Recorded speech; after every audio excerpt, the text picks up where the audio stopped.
The night was warm in Tupelo, Mississippi, when a child was born in a small two-room house on January 8, 1935. Outside, the world was quiet. A winter sky, a whisper of wind through pine trees, and the faint hum of the South at rest. Inside that fragile home, a mother held her newborn son with the tenderness of someone who already sensed he was meant for something vast and unreachable. His name was Elvis Aaron Presley. He came into a world of scarcity, but also of devotion. His twin brother, Jesse Garin, was stillborn. And from that moment, a strange shadow followed Elvis. It was as though he lived for two, carrying in his spirit a double weight of joy and longing. The Presleys were poor, but they had love, and in that humble love was a quiet, unshakable strength. Elvis's early memories were shaped by gospel sounds drifting from wooden churches, voices rising into the warm air, hands clapping, hearts lifted toward heaven. The boy would sit, wide-eyed, feeling something stir inside him, something ancient and electric. Music, to him, was not entertainment. It was communion. It was home. He grew up shy, often hiding behind his mother's skirt. The world was big and loud, but inside his heart there was rhythm. The pulse of the Delta, the blues of Beale Street, the spiritual hum of voices that carried both pain and beauty.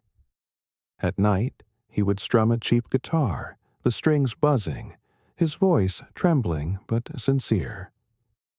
Maybe he didn't know what the future held, but he must have felt deep down that he was walking toward something that would change everything.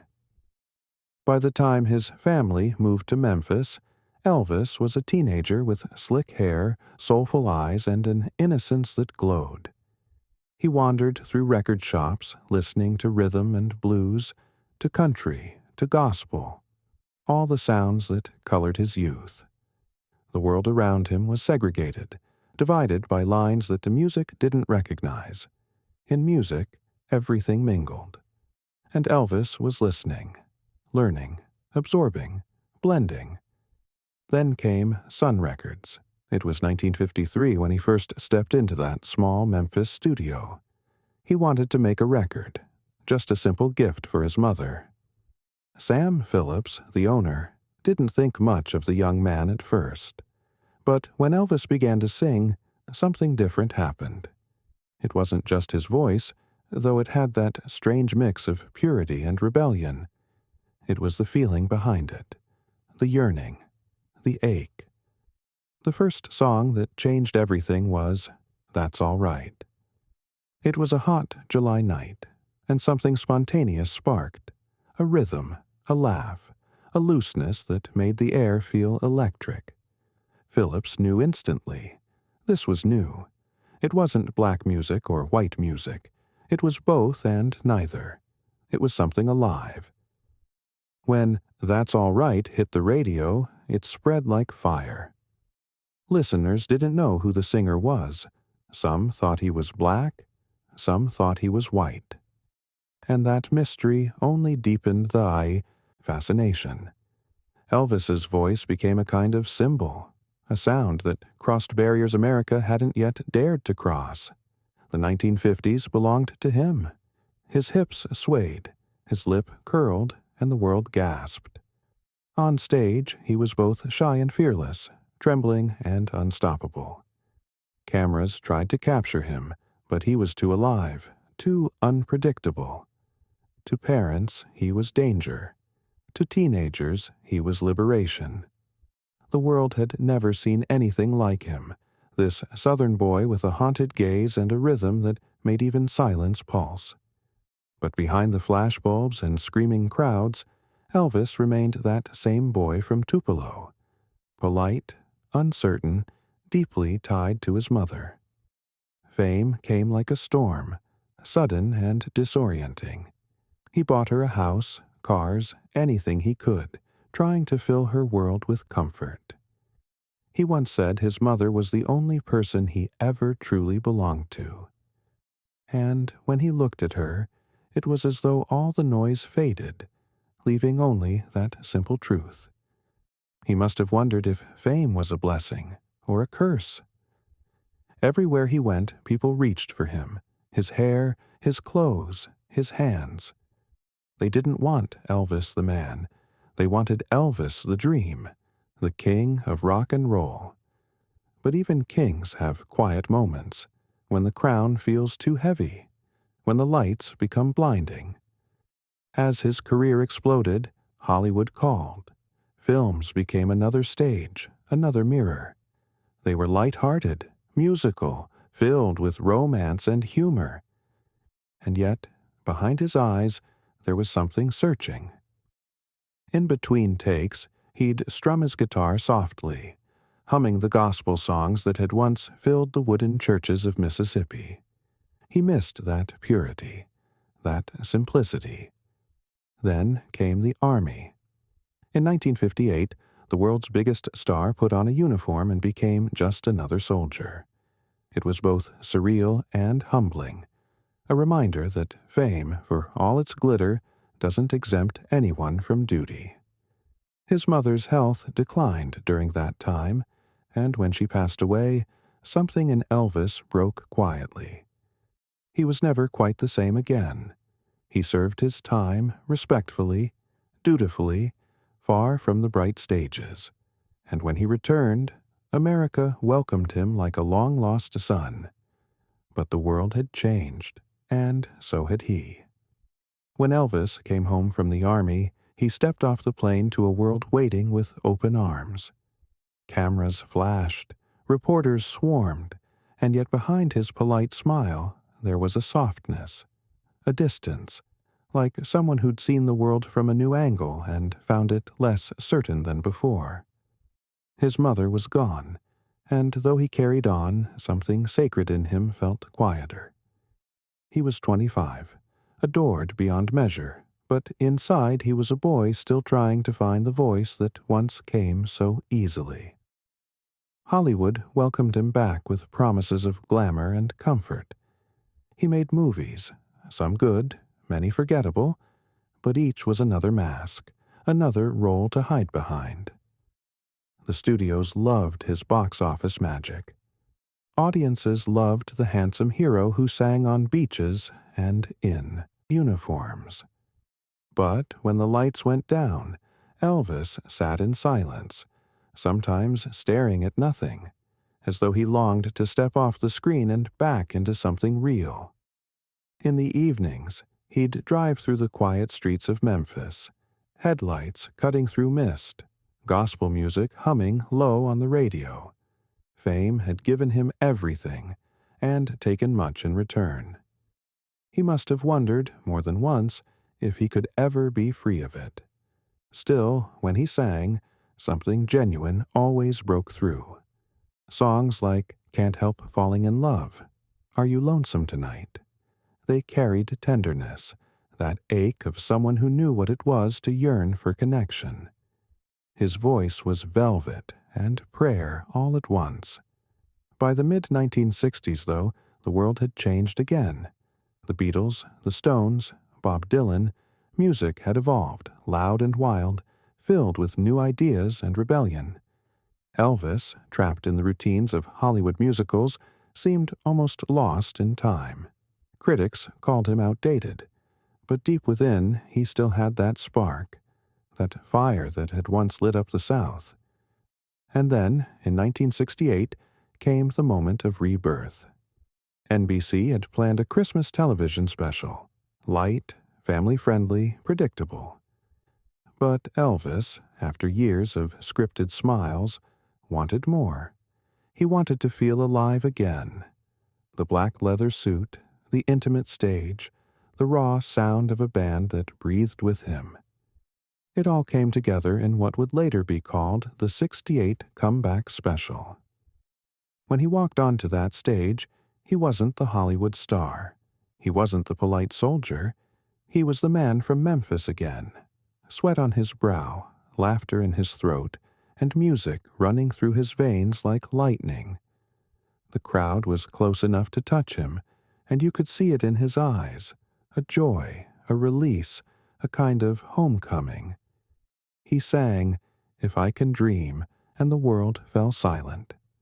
His voice trembled with conviction, with hope, with something almost divine. It wasn't just a performance, it was resurrection. After that night, Elvis was reborn. The 1970s began with a return to the stage, not as a relic, but as a force renewed. Las Vegas, bright and gilded, became his kingdom. The city of lights and illusions wrapped around him like a glittering cloak. Inside those vast showrooms, the air thick with perfume and cigarette smoke, the curtain would rise, and there he was. White jumpsuit gleaming, cape unfurling like wings. The orchestra swelled, and Elvis Presley, the king, reigned again.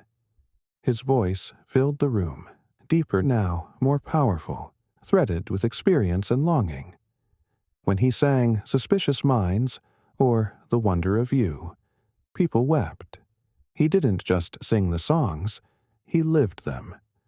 Every note was a confession, every smile a fragment of his soul offered to strangers who adored him. Night after night, the performances became ritual, almost sacred. But outside the stage lights, the loneliness lingered. Graceland, his grand home, was full of laughter, friends, and endless activity. Yet there was an emptiness that even fame couldn't fill. He surrounded himself with his Memphis Mafia, a circle of companions who adored and protected him. Yet even in their company, Elvis often seemed apart. He'd stay up through the long hours of the night, playing gospel records, talking about faith, life, the afterlife, all with that gentle southern drawl, soft and thoughtful. Sometimes he'd sit at the piano and let his fingers wander across the keys, singing low and slow, as if praying through the notes. There were moments when he tried to reach back toward normalcy. His marriage to Priscilla, his daughter Lisa Marie, tiny and radiant in his arms. He was tender, loving, playful, but the stage kept calling. The demands, the touring, the expectation, it never stopped. And so the crown grew heavier. The man who once sang for his mother in a shotgun house was now a symbol, an icon, an empire. But empires come with walls, with guards, with distance. As the years passed, the shows grew grander, the jumpsuits more ornate. Rhinestones like constellations on white fabric, belts that shimmered like armor. The king was dazzling, magnificent. And yet, behind the brightness, you could sense the ache of someone trying to remember who he was beneath it all. There were nights when he would stand before the mirror, the gold light flickering across his face, and he might have wondered, who is Elvis now? A performer? A memory? A man chasing a dream that no longer felt like his own? Sometimes, between shows, he'd walk through empty hotel corridors, the carpet muffling his footsteps, the faint echo of distant slot machines in the background. Outside, the desert stars stretched forever. Inside, it was just him and the silence, a silence too deep to bear. He began to retreat into that stillness, relying on pills to sleep, pills to wake, pills to keep the rhythm of an impossible life. The music never stopped, but his body began to tire. The applause became a wave that both lifted and drowned him. Yet, even as his health faltered, his voice, that golden, trembling, powerful voice, remained. On stage, he could still transform. He could still make an audience believe in something pure. When he sang My Way, it wasn't pride, it was confession. When he sang Unchained Melody, it was almost as if he was saying goodbye. There was always a gentleness in his eyes, even then, a flicker of that boy from Tupelo who loved his mother and sang in church. Fame had bent him, burdened him, but it had never fully taken that soul away. He must have known the end was near, maybe not in words, but in feeling. By the mid-1970s, Elvis was living inside the echo of his own legend. The tours grew longer, the nights shorter. Crowds still came in waves, filling arenas with the shimmer of camera flashes and the sound of love that was half worship, half grief. He walked onto each stage like a ghost wrapped in light, radiant, trembling, and human beneath the myth. There were moments, still, when his voice would rise and everything else would disappear. When he sang "Hurt," you could feel it, a pain so vast it seemed to stretch beyond his own life, touching something universal. It was the sound of a man both grateful and lost. In those moments, the world stopped. The king, the idol, the weary soul, all of them melted into one voice that reached straight into the heart. Off stage, the rhythm of his days was slower, fragmented. The man who once burned so brightly now sought refuge in quiet rooms, late-night conversations, and memories of the past. Friends came and went, doctors and assistants hovered, but Elvis often seemed somewhere far away, living in the glow of nostalgia or perhaps in the safety of dreams. He still loved to talk about God, about destiny, about what waited beyond the veil of this life. He'd quote scripture, sing hymns, and close his eyes as if trying to remember where heaven began. It was as though the boy who once sat in the pews of that small Mississippi church was still there, whispering to the stars. At Graceland, the mansion was full but somehow quiet, a kingdom without rest.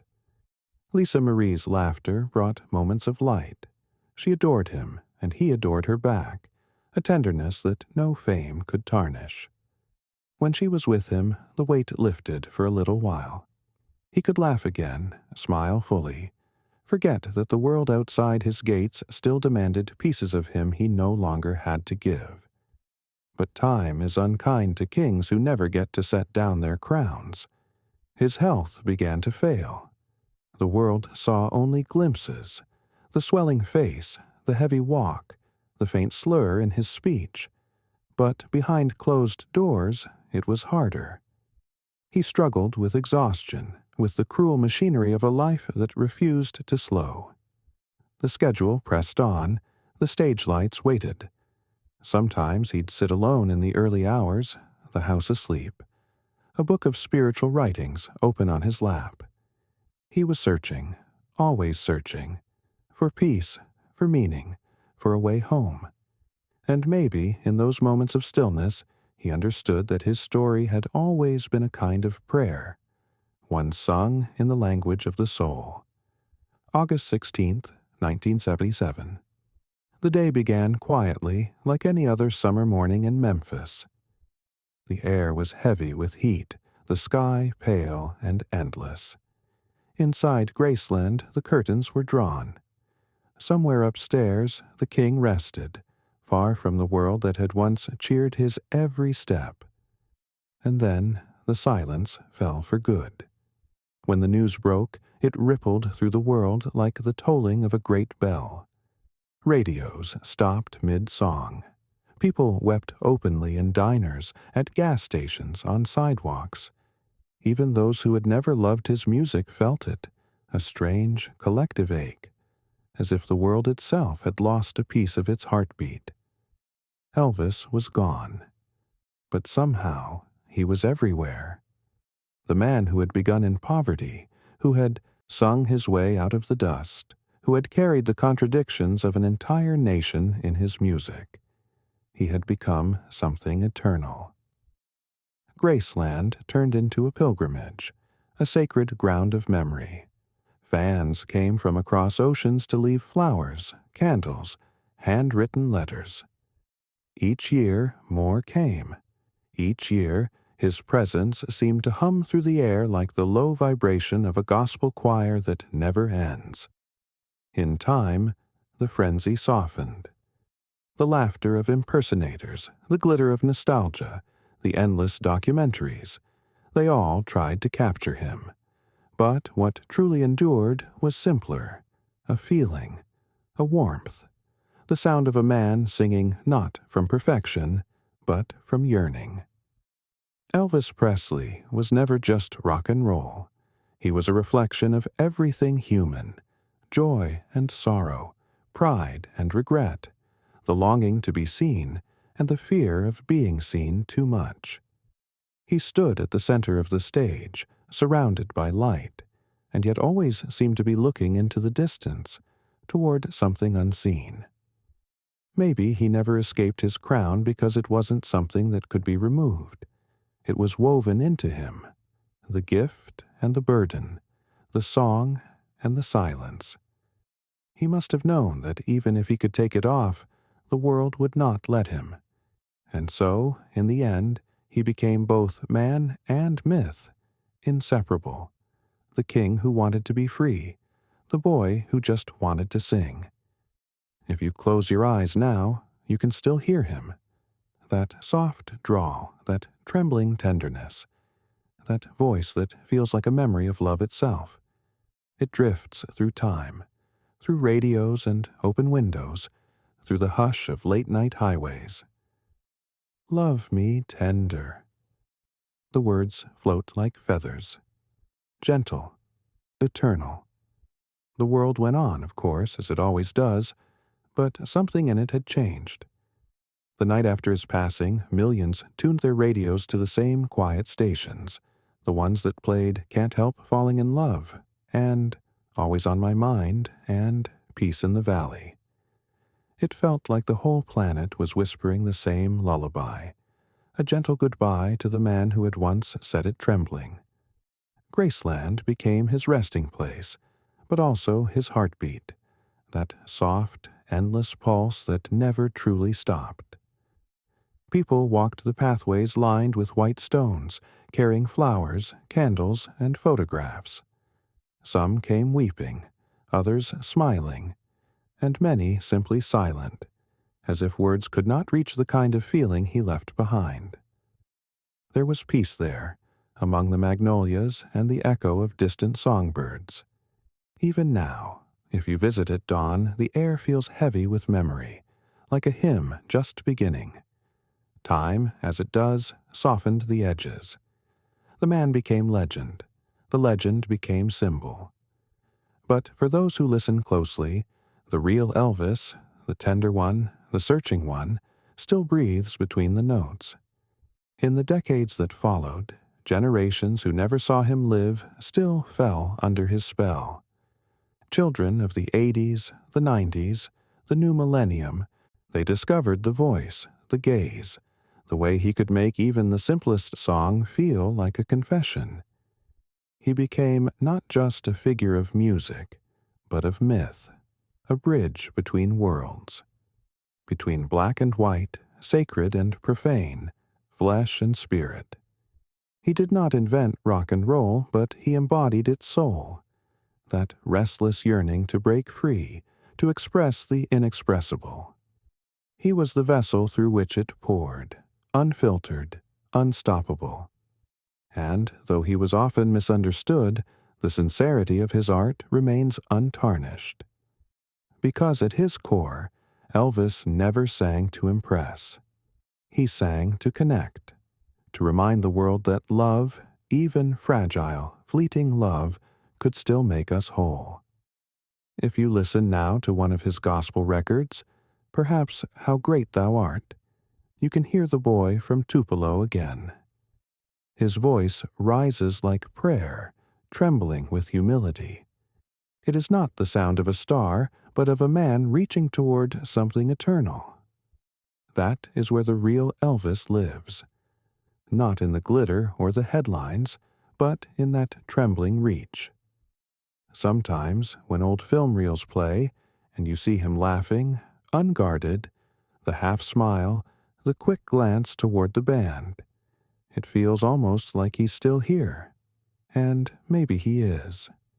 Because legends like his are not buried. They ripple through us, quietly, invisibly, like the echo of a familiar melody that refuses to fade. For decades now, stories have surrounded him.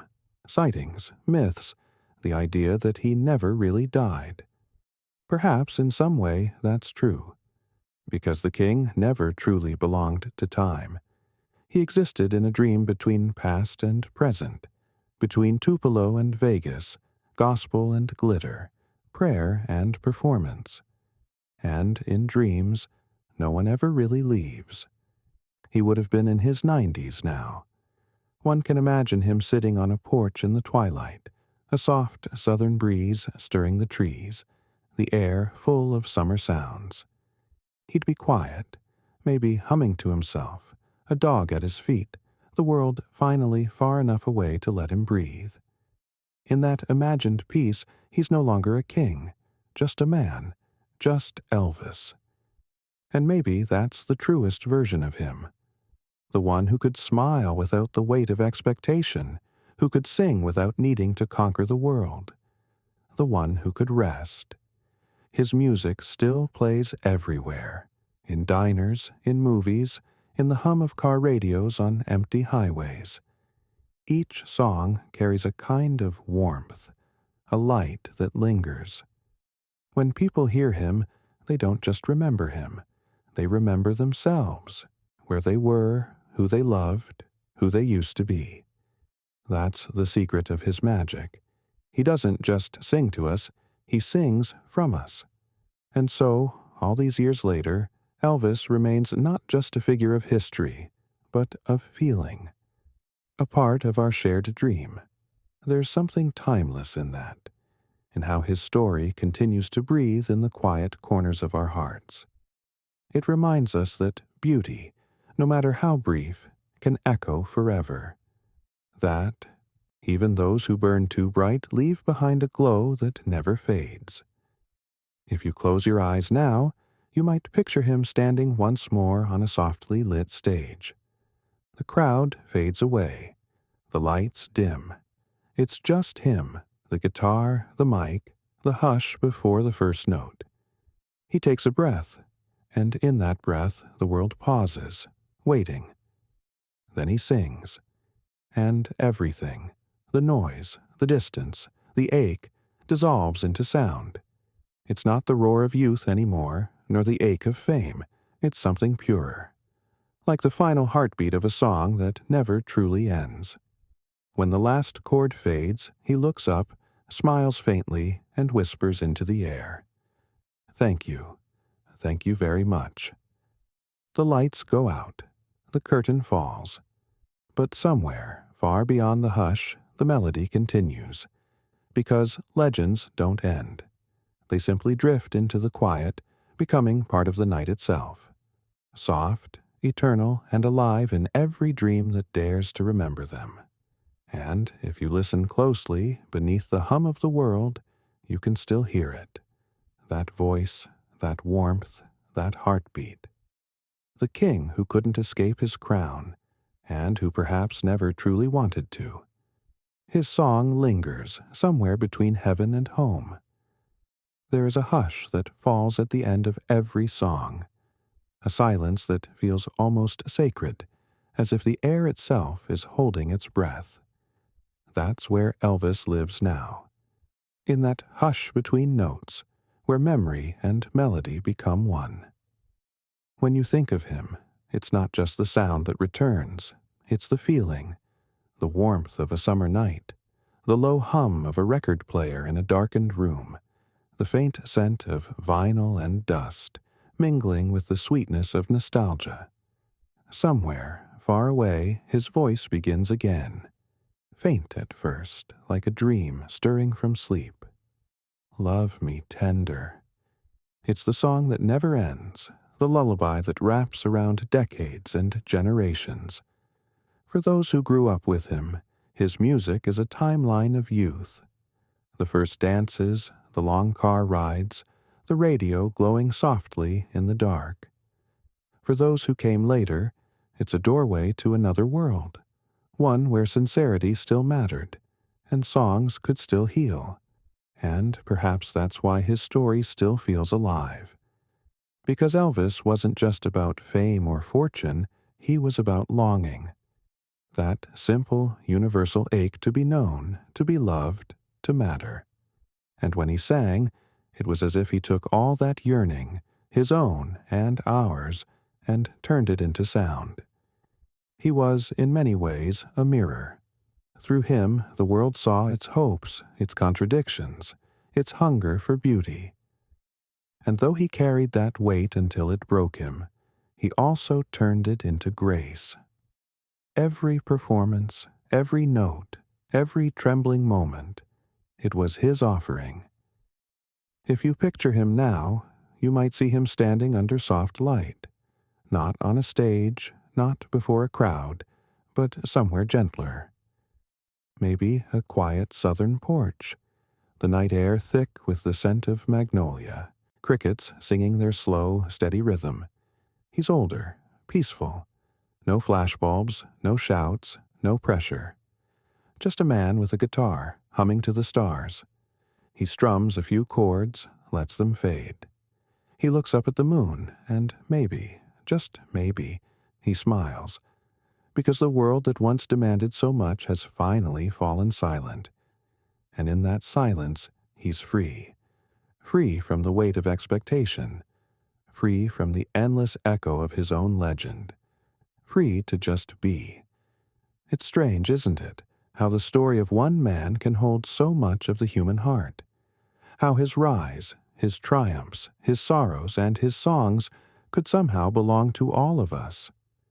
Maybe that's what true art is, the gentle crossing of souls. The way one life, lived fully and painfully, can light the way for others.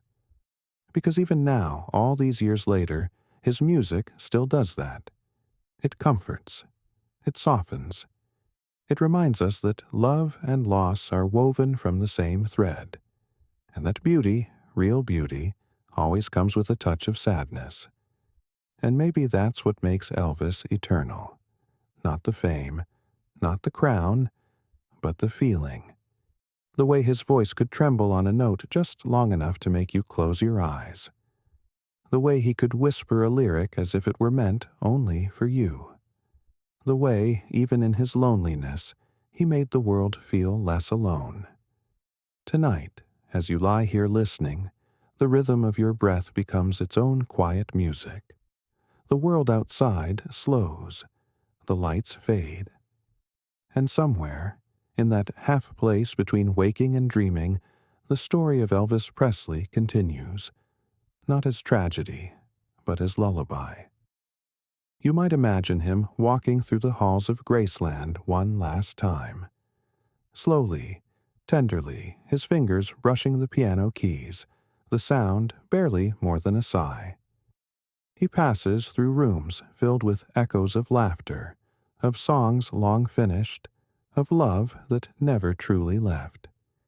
He stops at the doorway, looks back once, and then steps softly into the dawn. The sun is rising, the air is golden, and in that light he is young again. The boy from Tupelo, barefoot on the porch, the world ahead of him wide and unwritten. He hums a tune, something simple, something beautiful, and the morning carries it away. The music drifts upward, higher and higher, until it blends with the wind itself. And just like that, the story of the king becomes what it always was meant to be, a song without end. So rest now. Let the rhythm of his voice guide you, soft and sure, like waves against the shore. Let the memories blur, the years dissolve. Because this story, his story, is not one of loss, but of return. Return to peace, to stillness, to love. And as you fall asleep, know this. The king who could not escape his crown has finally laid it down, and in doing so, he has given the world something it will never lose, the quiet, endless gift of his song. And if you listen in the hush of your dreams, you'll still hear him, that tender voice, half prayer, half promise, singing softly into forever. Love me tender, love me true, all my dreams fulfilled. The words float, fade, and settle like dust in the moonlight, and the night holds them gently, as it always will. Time keeps moving, soft and steady, like the turn of a vinyl record under a needle. Years pass, decades fold into one another, and yet that voice never leaves. It plays in diners at midnight, in car radios crossing state lines, in old jukeboxes that still glow in dusty corners of forgotten bars. It plays in the hearts of people who were young once, who danced in the glow of neon signs, who kissed beneath street lamps while his songs filled the night air. And it plays, too, for those who came later, who never saw him in person, but somehow feel as though they have. Because to hear Elvis sing is to remember something, even if you weren't there. It's to remember what it feels like to want, to hope, to love beyond words. The young ones who discover him now don't hear the myth or the gossip or the glitter. They hear the sincerity, the trembling ache in his tone, the sweetness in his phrasing, the way he turned even simple words into something eternal. And they listen quietly, maybe not knowing why they're moved, only that they are.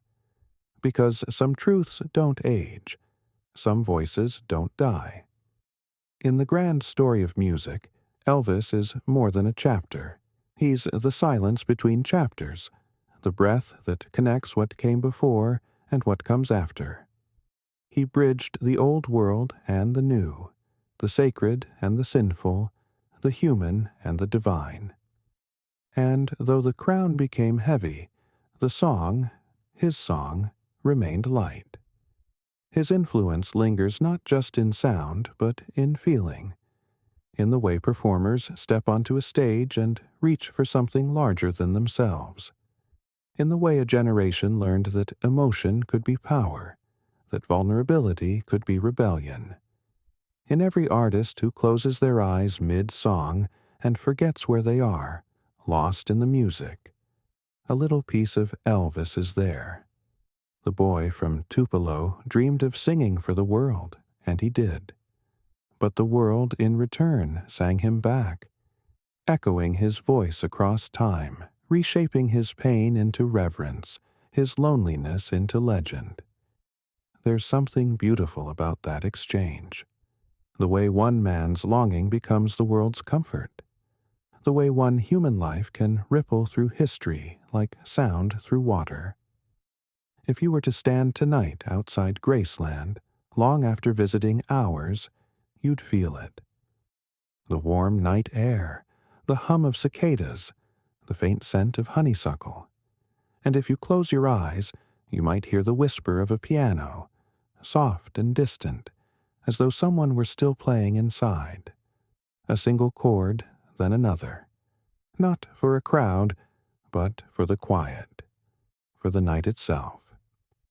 There's peace there now, the kind of peace he spent his whole life searching for, and maybe, in some eternal way, he found it.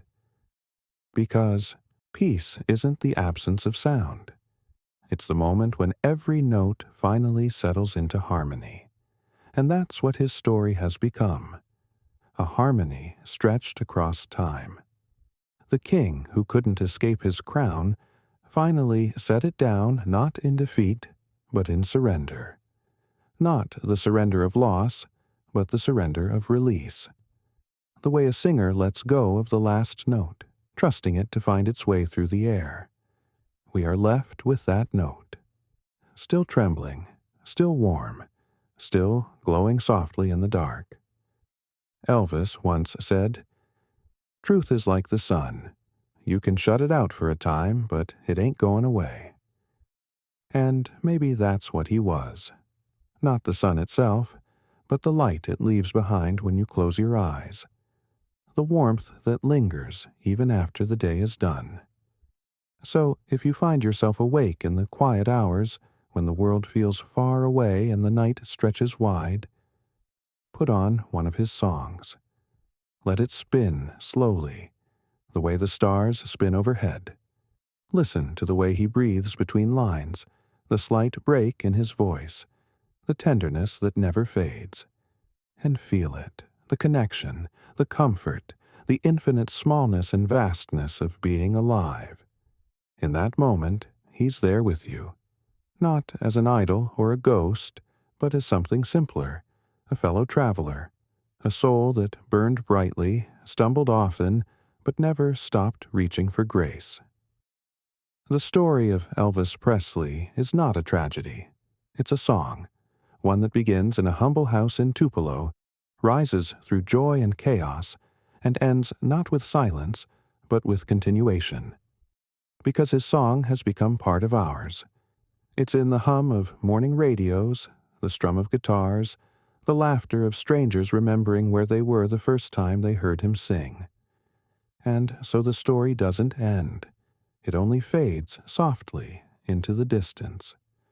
Like the tail end of a melody you can still hum in your sleep. If you close your eyes now, let the last images drift through. A sunlit porch. A young boy in worn shoes, holding a guitar that's almost too big for him. A mother smiling softly nearby. And from somewhere just beyond a voice, pure, tender, full of promise, rises into the open air. The wind carries it, and the world listens. And though the years roll on and the stars above us change, that voice remains, a thread of light running through time, a reminder that beauty never truly leaves, and that some dreams, once sung, last forever. The king who couldn't escape his crown has, at last, become something freer. Not a ruler, not a myth, but a song. And that song, gentle and endless, is still singing you to sleep tonight. Night falls over Memphis like a sigh. The streets shimmer faintly under the glow of amber lamps, and somewhere in the distance a train hums along the tracks. Slow, steady, the rhythm of a world that refuses to forget. The wind brushes against the gates of Graceland, stirring the blue lights left by pilgrims who came to say, "Thank you." And behind those iron bars the house rests, quiet now, but not empty. It feels lived in still, as though music might rise again from its rooms at any moment. Inside, the echoes wait, the faint vibration of laughter, the ghostly resonance of a piano key touched once and never again. In the hallway, sunlight still drifts through stained glass, scattering across the floor like liquid gold. The scent of old wood and dust carries the faintest trace of something sweet. Cologne, or memory. Somewhere, perhaps in that great beyond we can't quite see, the boy from Tupelo stands barefoot on the grass. The air is warm, the stars endless. He looks out at a horizon that never ends, guitar in hand, a small smile playing on his lips. The world is quiet now. No cameras, no crowds, just him, and the infinite hush of peace. He begins to strum, not a song for an audience, but for the night itself. A melody so simple it feels like breathing. His voice rises, low and soft, wrapping around the sky. And the stars, it seems, lean closer to listen. If you were there, you wouldn't clap. You wouldn't even speak. You'd just close your eyes and let the sound fill you. That rich, golden tone, neither young nor old, just true. It would make you feel, as all great music does, that the world is both heartbreakingly fleeting and somehow eternal. Maybe that's what Elvis gave us most of all, a way to hold both truths at once, the joy and the ache, the longing and the love, the light and the shadow. He made it all sing together, until you couldn't tell where one ended and the other began. In every era since, artists have tried to capture what he had, that impossible blend of power and vulnerability. But it wasn't a trick. It was just him. The openness, the unguarded heart. He sang as though he was always on the edge of understanding something vast. And maybe that's why we still lean in, still listen, hoping to understand it too. When the world grows cold or noisy, people still reach for him. His voice in a quiet room becomes a small fire against the dark, and there's comfort in knowing that somewhere, somehow, he still sings. Not in concert halls or on old film reels, but in the small spaces between our days. The hum in a store radio, the faint echo of a tune you didn't realize you were humming. That's where he lives now. And in that way, he escaped the crown after all. Because the crown was heavy, yes, but the song was light. And it's the song that endures. Not the weight of expectation, but the freedom of expression. Not the title, but the truth. It's strange how memory works. We hold on to the glimmering moments, a laugh, a lyric, a look, and they expand inside us until they become something larger than time. That's what Elvis became. Not a single story, but a constellation of moments. A young man trembling on stage, a soldier returning home, a father holding his baby girl, a tired soul searching for rest, and somewhere beyond it all, a voice that could make the whole world pause and feel again. Maybe that's the real miracle. Not that he lived so brightly, but that he continues to. Through us, through the quiet hum of a record spinning at midnight, through every person who closes their eyes and lets his voice carry them someplace kinder. So, as the night deepens and your breathing slows, imagine this. The world outside your window is asleep. The sky is a deep velvet blue, and somewhere far above, a melody is still moving. Soft, endless, patient. It drifts through the stars, brushing against the edges of dreams. And if you listen closely, beneath the heartbeat of your own quiet room, you'll hear it. It's not loud, it doesn't demand, it just is. Like love itself, constant, invisible, eternal. He's singing again, the same song he's been singing since the beginning, the one that never really stopped. It's the sound of longing and grace and something beyond either, something like forgiveness. And maybe that's the secret ending. Not fame, not legacy, not even music, but forgiveness. Of the world, of himself, of all the ways we try and fail to hold on to beauty. The king, who could not escape his crown, has found peace not by running from it, but by becoming something gentler than kingship, a presence, a hum, a melody that no longer belongs to him alone. And so, in this final quiet, his story ends where it began. A mother's arms, a small house in Tupelo, the cry of a newborn boy whose voice would one day carry around the world. The sound fades into silence. The silence becomes music again, and the cycle continues, soft as breath. Somewhere the record turns, the night deepens, and the king, now just a man, just a dream, just a voice, keeps singing. Not for the world anymore, for you, for this moment, for peace. The air grows still, the stars hum low, and as sleep gathers you, wrapping your thoughts in velvet, his voice whispers one last time. I'll never let you go. The sound fades into the dark. You breathe. The story dissolves. The dream continues. And somewhere, far away but never gone, Elvis Presley sings on. A lullaby for the world, endless and free.